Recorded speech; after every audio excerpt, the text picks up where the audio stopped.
What's going on, YouTube? Craig the Travel Zombie here.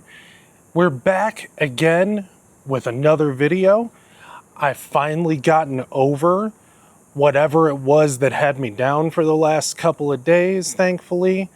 And today we're here to do another 9/11 memorial. This one's a little bit less out of the way than the one in Gila Bend.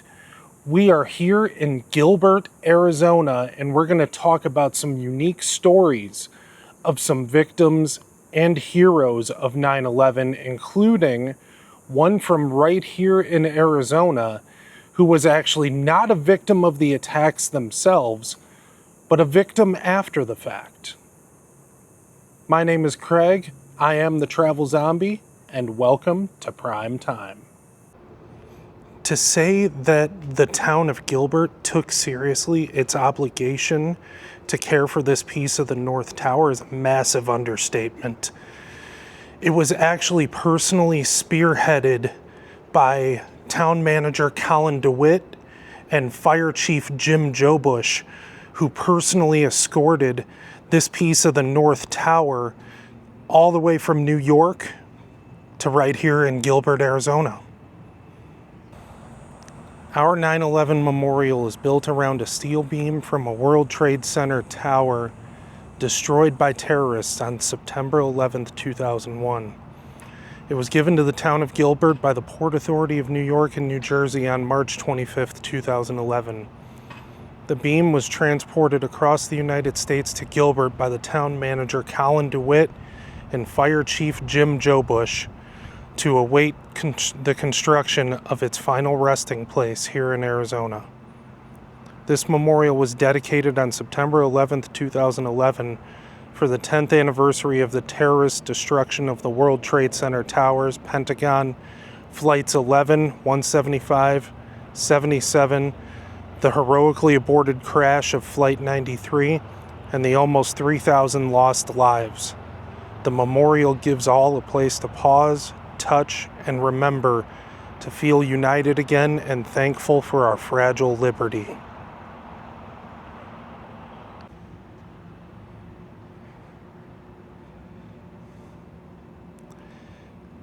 And there she is.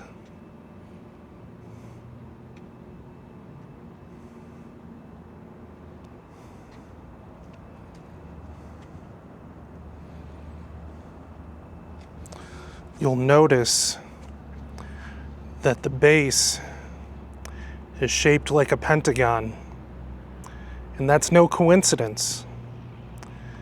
That is their way of giving a nod to those who passed away and those who survived the attack on the Pentagon that day.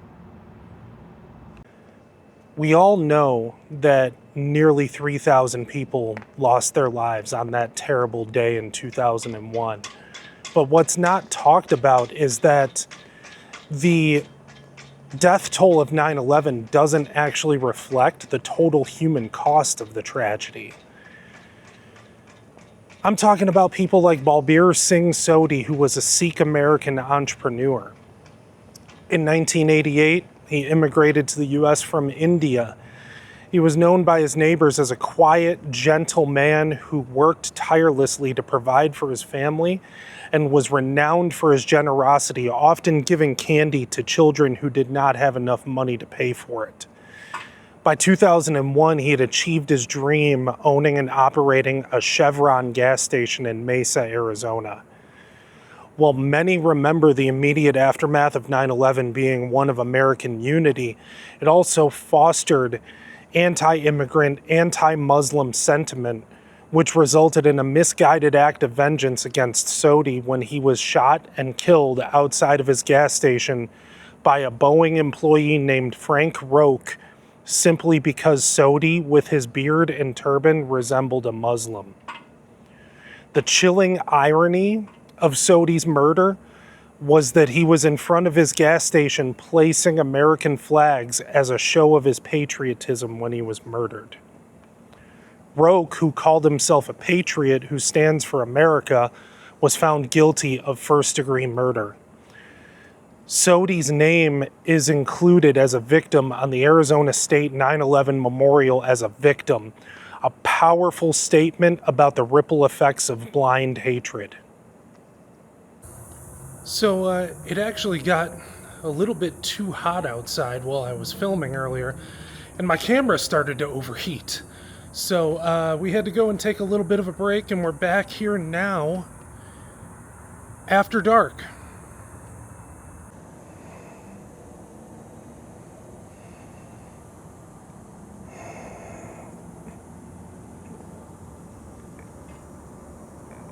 The next story that I want to talk about today is one that is actually memorialized right here, and that is the story of Michael Angel Trinidad, a 33-year-old accountant for Cantor-Fitzgerald in the North Tower of the World Trade Center.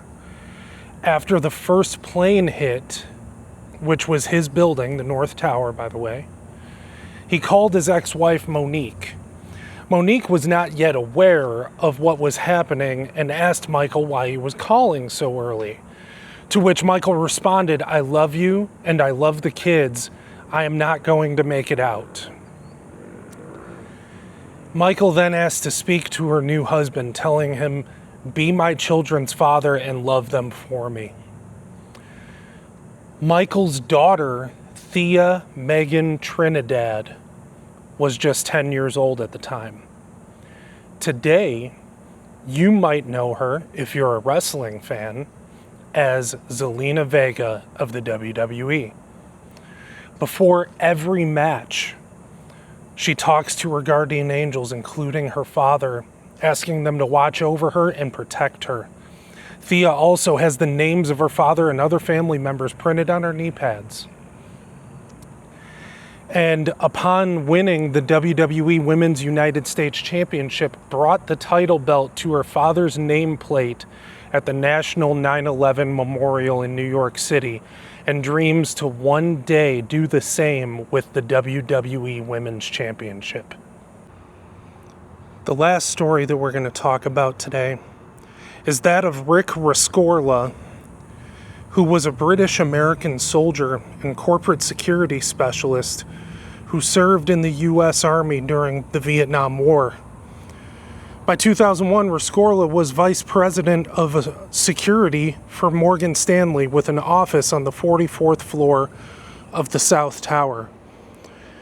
After the 1993 bombing of the World Trade Center, Rescorla became concerned that the towers would be targeted again, specifically from the air. Rescorla recommended that Morgan Stanley move its offices to a more secure location, but the company was locked into a long-term lease that they couldn't get out of. Rescorla took matters into his own hands, instituting rigorous evacuation drills for all 2,700 Morgan Stanley employees.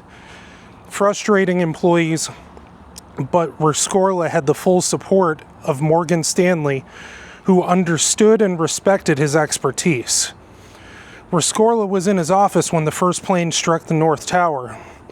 The Port Authority, which managed the towers, instructed everyone in the South Tower to remain calm and return to their offices. Rescorla immediately defied the order and used a bullhorn to order the evacuation of all 2,700 Morgan Stanley employees. Rescorla, doing everything in his power to keep everyone calm, sang songs and told jokes as employees walked past him. By the time United 175 struck the North Tower, all Morgan Stanley employees, well, nearly all Morgan Stanley employees were well on their way to safety.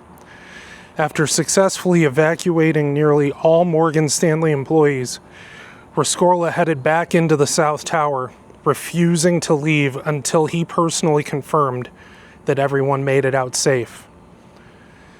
In his last known phone call to his wife, he told her, "Stop crying. I have to get these people out safely. If something happens to me, I want you to know I've never been happier.